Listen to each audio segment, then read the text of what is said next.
Dans le monde du jeu d'horreur, nous allons parler de deux choses aujourd'hui. Déjà, premièrement, on parlera dans une autre vidéo du moderne rétro horror, un style muy bien, muy caliente.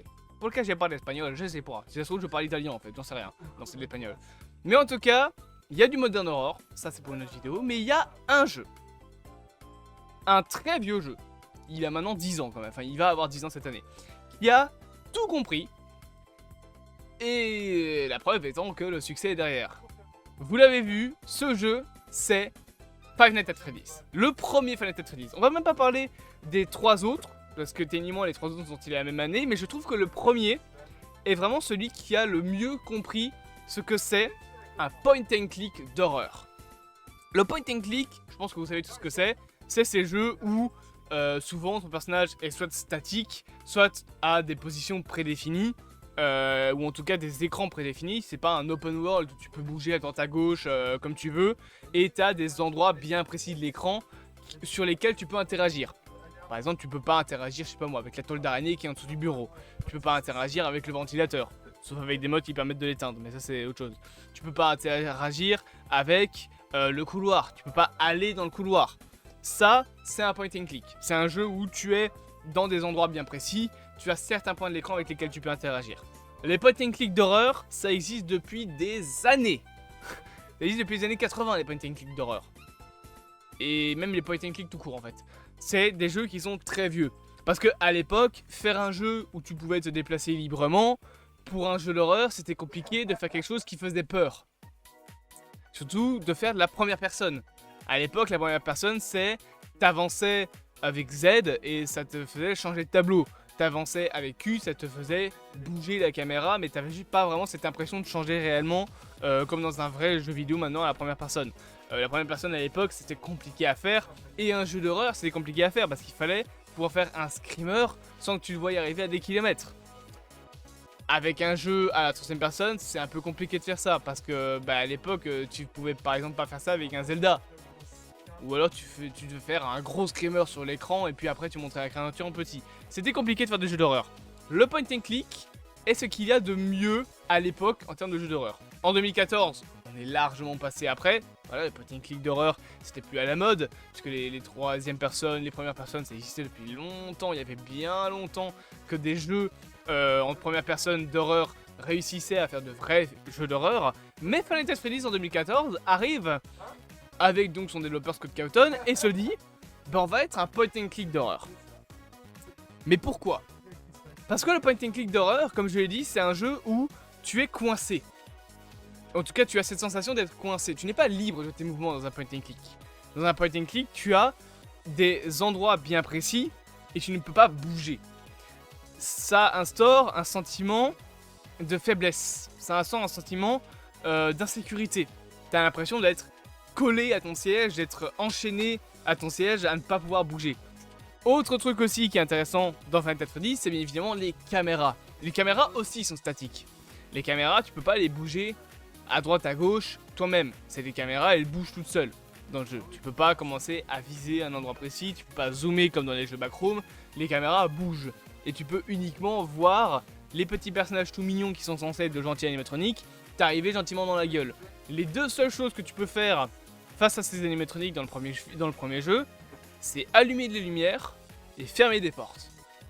C'est tout ce que tu peux faire dans le jeu. Il n'y a rien d'autre. Et appuyer sur le nez de Freddy sur le poster Celebrate. C'est tout. Et ça instaure un sentiment, encore une fois, d'insécurité. Tu as peur de ne pas pouvoir réagir à temps.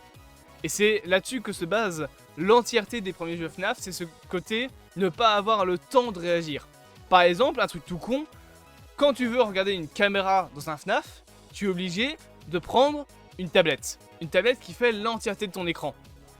Et ça, c'est un truc qui est dans tous les FNAF, en tout cas dans les 4 premiers FNAF, enfin non, plutôt dans les 3 premiers, parce que le 4, il n'y a pas vraiment de caméra, mais ça, c'est un autre gameplay. Mais dans les 3 premiers FNAF, c'est comme ça. Dans le 3, c'est un petit peu moins bien fait parce que t'as un écart sur le côté de l'écran qui te permet de voir l'animatronique bouger et du coup t'as plus cette sensation de te dire putain où est-ce qu'il est. Mais dans le premier jeu, tu ne voyais rien. Tu ne peux pas voir quand tu es sur le mode caméra.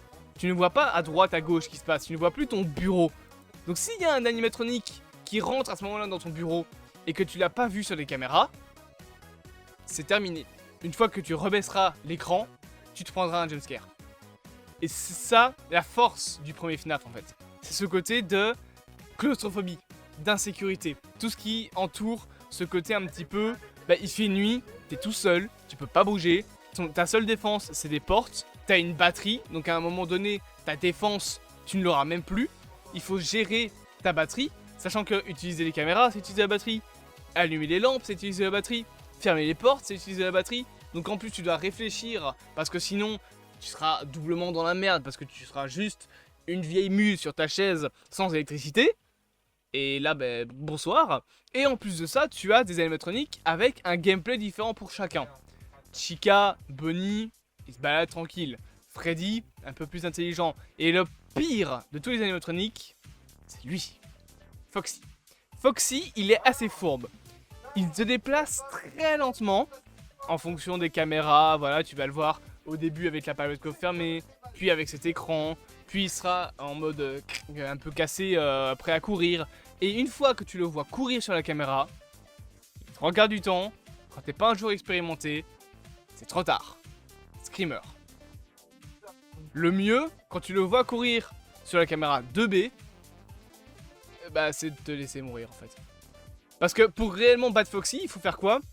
Aller sur la caméra 1C, et une fois qu'il est plus sur la caméra, fermer la porte, et uniquement à ce moment-là, aller sur la caméra 2A pour enclencher l'animation de course. Et là, il se prendra la porte dans la gueule et il toquera. Avec son crochet, en mode « Putain, ouvre-moi, connard !» Et ce genre de mécanisme, il y en a pour tous les animatroniques dans le jeu. Excepté pour Golden Freddy. Golden Freddy, il est encore plus aléatoire, et là, c'est très compliqué de le battre, Golden Freddy. Et c'est ce qui fait aussi l'une des forces du jeu FNAF. Et autre force, bien évidemment, du premier jeu, c'est le Phone Guy.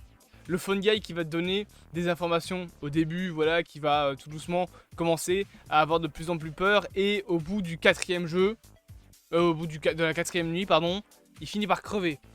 Sauf que le Phone Guy, c'était le seul interlocuteur humain que tu avais dans le jeu. Donc ça te donnait un sentiment de sécurité au début des nuits. Au début des nuits, tu te fais « Ok, c'est bon, je suis pas seul, il y a le Phone Guy ». Sauf qu'au bout de la quatrième nuit, quand Golden Freddy vient tuer le Phone Guy, là, tu es tout seul, sans lui, avec juste l'électricité pour te donner un coup de chance. Et bonne chance pour réussir à survivre. J'espère que cette petite vidéo vous aura plu. Bien évidemment, n'hésitez pas à vous abonner, à partager, à liker et à commenter. Et on se dit à bientôt pour de prochaines aventures.